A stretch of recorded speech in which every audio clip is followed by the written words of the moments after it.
Our Prophet Muhammad ﷺ described that there will be one time when a woman can walk from Sana'a to Hyderabad without fearing anyone but Allah. Dear friends, this is our benchmark for Jamaat Islami, providing a clear and protective world for women. Guided by faith, these are the 4 areas that we will ensure: access, choice, participation, and protection. Let's see them in a bit detail. First, we need access. Most of the time, women are unable to be in action or have development because they don't have proper action. Let's think about education. If most of the women today are not getting what they want because there is financial burden, in a country like Bangladesh, if a family have to choose to go ahead and educate between 2 children, they will obviously choose the men because traditionally they are the breadwinners. So what are the problem? Okay. Our policy wants stipend programs for women with merit-based so that they don't have to think about education without financial burdens. Another problem that women face in Bangladesh is high dropout ratio. Only 20 to 30% women actually graduated from their enrollment. Why? When they get married, there are other familial problems, security issues, and etc. So high dropout rate is a real problem in Bangladesh. Our policy wants to address that. They will coordinate motivation and other facilitate problems to prevent that. Other than that, we are also introducing tuition-free undergraduate education for public sector universities for low-income girls. So now that's for intermediate. We want to expand it until undergraduation. In healthcare, see, so many times what we have seen that if there is a case of woman, she's in labor, or a child who is acutely ill, the first thing that they do is go to Dhaka. And how many we have seen cases where a woman in labor have died on the road because there was no nearby health facilities. We need to address that. In healthcare, there should be health center in every jela, in every rural corner of Bangladesh, so to make sure girls get their needed and emergency care, as well as we need public sanitation. See, I grew up in Bangladesh, and most of the women here can agree with me, we don't drink or eat in fear that we have to go to public toilets, okay? So that's a real fear. So we need to ensure that public sanitations are in standardized form so women have access to transportation freely. Finally, childcare. We promote governance-financed childcare so that if women wants to go out, women want to pursue their career and education, their children are taken care of. Or simply if they want a break from their child caring, they can do so. Finally, politics. National institutions have already given certain quotas for us, but we see these not have been implemented. Through Jamaat Islami, our policies strongly recommend fair party nomination process in politics. Let's go to the choice. Okay, why does choice matter? See, one of the essential thing about freedom in political science is that you are free to choose. If you are not given any choice and you have been dictated to do one thing, that is not freedom. For women, choice is essential in their action. First of all, for education, we need to have a flexible lifelong learning and re-entry pathway. Again, we have said that in Bangladesh, women has a higher degree of dropouts. Most of them, after they're done with childcare, after they're done with other familial work, they want to come back, but the system is very tough for them. We need to make sure anytime they want to come back and re-enter in education, they can do that. In healthcare, again, as we have already said in the access, that there have to be a decentralized primary healthcare sector. Another problem with today's healthcare for women is that, it is a very tedious work. They have to go to the doctor, wait a longer queue, and different problems like that. So in that case, what we see that women, if they have small issues, they just don't want to go to the doctor. And in Bangladesh, we as a woman, we say, we learn to pet our problem until it becomes bigger. That's why it is important to have one kind of facility where they can go and have their small problems checked out. That is where Digital Bangladeshis come. Please, I'm sorry for using that word.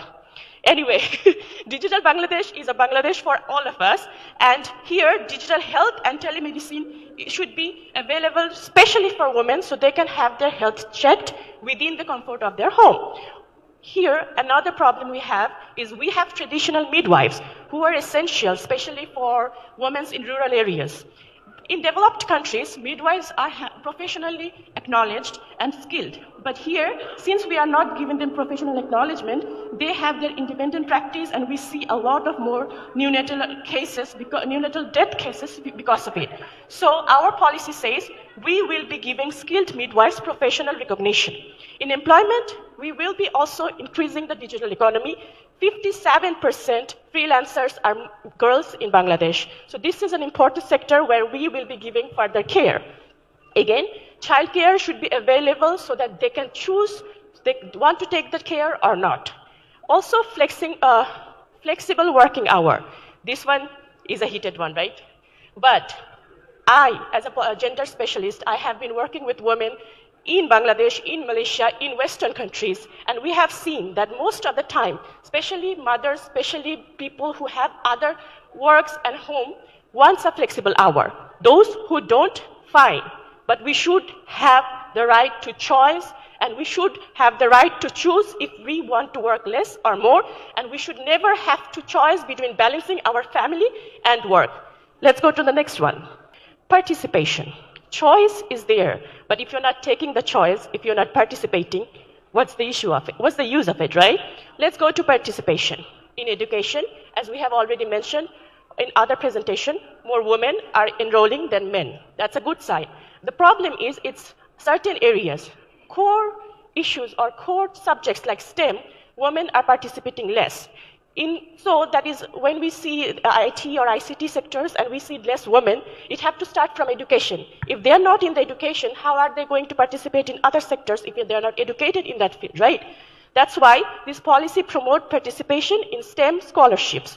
Also in employment, even though there has been quotas and other things that has increased employment, we still see a lack of decision making and leadership roles of women. This policy implements and highly recommends decisionship and leadership positions for women in companies. In agriculture, 58% agriculture workers are women, but 76% are informal workers. What does that mean? They are not regarded as laborers. For farmers, most of the time, they are not regarded as farmers because usually farmers are thought as men. Through our policy, we want to give recognition to those women as farmers. Why? In that case, they have the legal protection, they can have the property rights and other beneficial schemes that the government produces for farmers. Also for microfinances, we know the higher debtor in microfinances are women. But why are they chosen? They can be discriminated, they can be distorted easily, they can be easily intimidated. That's why our policy wants to recommend that there have to be a responsible microfinance so that women are not exploited through it. Another biggest issue with us for women is the barrier to entry in agricultural firms. They don't have the capital, they don't have people to support. Hence, we propose targeted capital and monitoring. Finally, for politics, we have leadership and training mentoring. This is not something new. Since Jamaat has started working, our second year after Dawa is training for our human resources.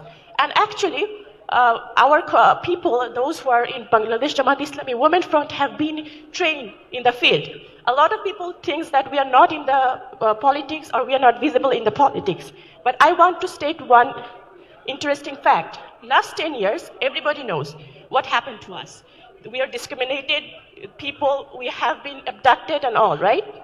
Even in that cases, Jamaati women have participated in the electoral process. We have 48 vice chairmen, 38 ward commission, and UP member 116 who have participated in the election and won. Those who won at this number, far more has participated, and we will make sure this is further reflected in our national policies. Thank you. Let's go to the final one. Protection. See, as a woman, and our religion also makes sure that we will fly, but we will give Our Kawam will give us the protection so we can fly freely, right? So there cannot be any participation, any choice, or any other development without making sure that we are protected. For healthcare, we should have a proper referral system, and we should also have a gender-sensitive governance. For employment, we should have equal pay for equal work. If we're doing the equal work, we should be paid equally. I want to elaborate a little bit further for this because a lot of the people think it is a tertiary matter. In tertiary, this issue doesn't really is a problem. The real problem is in the primary level where we say hard physical labor. Most of the time, the employers take men, women because they listen, they work more like we see in the tea areas, the tea workers or those who in the construction areas. They take women because they can exploit and pay less. So this is basically to understand that if you're working equally, you should be paid equally. We should also have an appropriate workplace where our dresses, our ideology, our way of lifestyle should not be hindered and should not be discriminated against. Finally, there should be a support system where we can flourish. For politics, there should be a gender equal policies and zero tolerance for political harassment. Violence against women should not be tolerated under Jamaat Islami's rule, inshallah. For security, we are proposing one-stop crisis center and a survival protection and rehabilitation center.